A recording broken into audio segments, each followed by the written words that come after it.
أعوذ بالله من الشيطان الرجيم.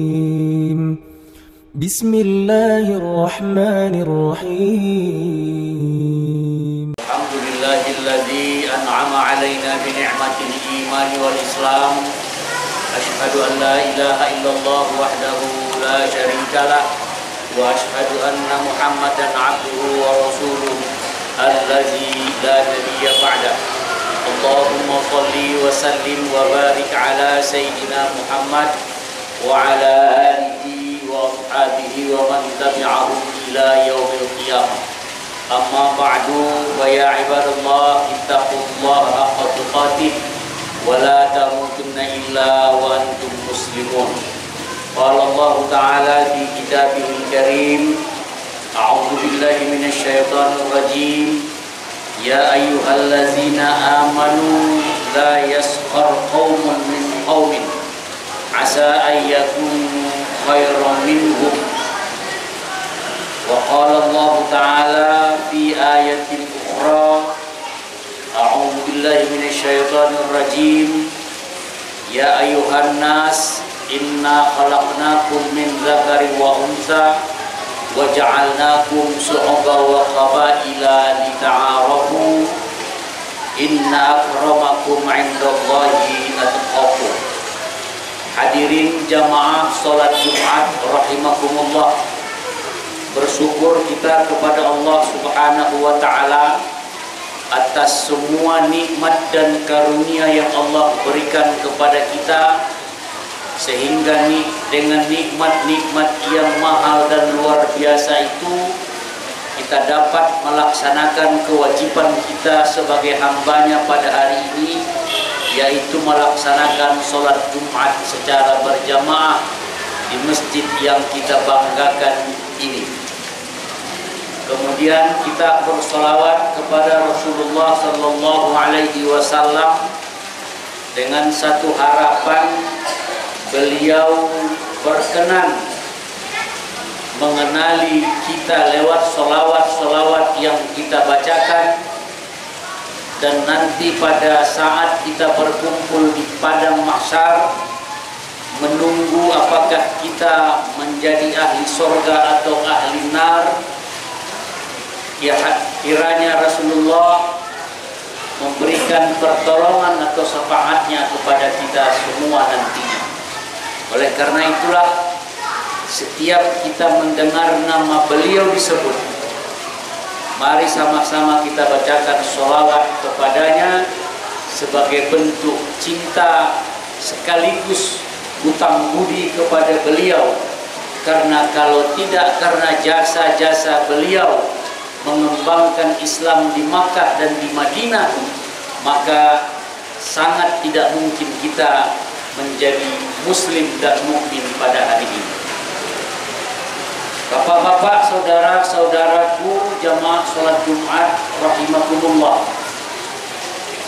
Viral di media massa belakangan ini tentang satu kejadian dari orang yang dianggap mulia oleh kelompok yang memuliakannya kepada orang yang merasa hina bagi orang yang memandang hina kepada status itu. Dengan tidak bermaksud menghibah, tapi saya ingin menyampaikan dari mimbar ini ada pelajaran yang luar biasa yang kita ambil dari kejadian itu, bahwa seketika Allah dapat menghinakan orang yang menganggap dirinya mulia, dan Allah juga dapat memuliakan yang orang banyak menganggap dirinya hina. Oleh karena itulah saya tadi membacakan surah Al-Hujurat. Surah Al-Hujurat ini jumlah ayatnya 18. Saya ambil surah yang ke-11 dan surah yang ke-13. Surah yang ke-11 itu memberi pelajaran kepada kita untuk tidak merendahkan satu kaum.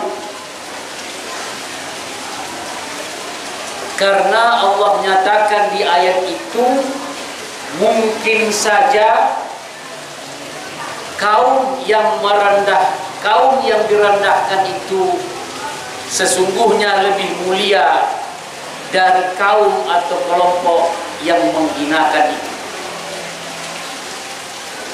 Oleh karena itu, ada dua yang harus kita jadikan alat untuk kita tidak masuk kepada orang yang merendahkan kaum tertentu. Pertama, apapun sekarang yang ada pada diri kita, itu adalah status dunia yang diberikan orang kepada kita. Saya ambil contoh, orang yang berdiri seperti saya ini di mimbar pada hari Jumat disebut dengan khatib.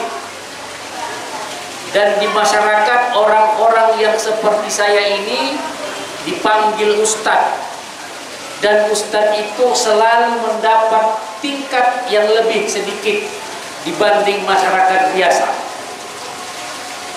Kalau orang yang dianggap ustadz itu tidak menyadari bahwa status ustadz yang melekat pada dirinya adalah gelar duniawi dan gelar sosial yang diberikan orang kepada dia, maka tunggulah saat kehancuran terhadap dirinya. Atau juga saya juga ambil contoh saya supaya orang lain jangan merasa menjadi contoh. Saya dalam jenjang akademik doktor, di bawah saya bahkan ada mahasiswa saya yang sudah jadi profesor. Master, doktor, profesor itu adalah gelar akademik yang dikarenakan syarat-syarat untuk itu dia penuhi. Akan tetapi begitu selesai tugas fungsionalnya di jenjang akademik itu atau istilah pensiun, maka honor yang diberikan kepada yang bergelar mulia itu habis. Seorang profesor punya tunjangan yang luar biasa, tapi begitu dia selesai dari jenjang akademiknya, maka ketika dia pensiun, semua tunjangan habis dan pensiunnya sama seperti orang yang tidak punya gelar profesor, doktor, master. Apa artinya? Semua itu memang ada masalah. Satu lagi pelajaran yang paling cantik yang sering kita dengar tapi tidak kita jadikan iktibar. Ketika kita takziah, ada saudara kita yang meninggal dunia, lantas karena bayinya di masyarakat atau rumahnya kecil, maka dia disolatkan di masjid. Begitu siap orang sholat Jumat, tidak ada zikir dan doa, langsung berdiri menyusun saf untuk melaksanakan fardu kifayah sholat mayit, maka orang akan berkata kepada jenazah yang terletak di samping masjid itu, katanya begini, angkat kemari jenazah. Tidak ada pernah orang mengatakan angkat kemari almarhum Ustadz Polantu. Tak ada. Angkat kemari jenazah Bapak Profesor Polantu. Angkat kemari jenazah Bapak orang kaya raya itu, Tuan Takur itu. Tak ada. Semua gelar hilang. Hanya satu kata, angkat jenazah itu ke depan. Ini saudaraku pelajaran berharga, bahwa kita tidak ada apa-apanya cuma untuk membedakan tempat duduk dan status. Ada gelar-gelar yang diberikan kepada kita, maka gelar itu jangan dianggap menjadikan diri kita mulia. Dan itulah kemarin yang terjadi, karena dia duduk di depan menganggap dirinya hebat, dipuja-puji orang, apalagi menjadi salah seorang pejabat, maka dianggapnya orang yang berjualan untuk mencari serupiah dua rupiah itu hina. Maka keluarlah kata-kata jorok dari mulut yang dianggap mulia. Allah tahu bahwa bagaimana hebatnya dia, tapi dengan seketika dihinakan Allah Subhanahu wa ta'ala. Itu pelajaran yang paling pertama.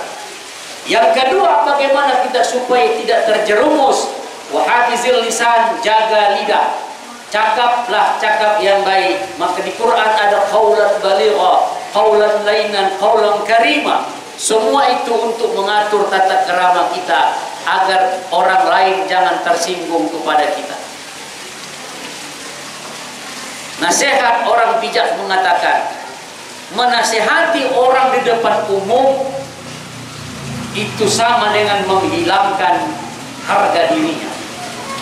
Makanya Nabi Muhammad sallallahu alaihi wasallam tidak pernah memanggil Abu Lahab, Abu Jahal itu pemabuk, padahal mereka pemabuk tengik. Kenapa? Karena suatu ketika seperti Umar bin Khattab, pembunuh yang satu-satunya ayah membunuh anaknya, berbalik menjadi sahabat Rasulullah. Itulah, maka kita harus menyadari catatan penting dari surah kedua yang saya bacakan tadi, bahwa kita ini sama, tidak ada beda. Kenapa ada orang duduk di depan? Karena saf harus pakai 1, 2, 3, dan 4. Kenapa ada imam? Karena itu sholat berjamaah.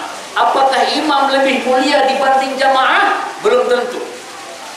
Bahkan imam kalau di hatinya ada sedikit rasa lebih hebat dibanding jamaah, maka nilai sholatnya itu gugur karena ada kesombongan dalam dirinya.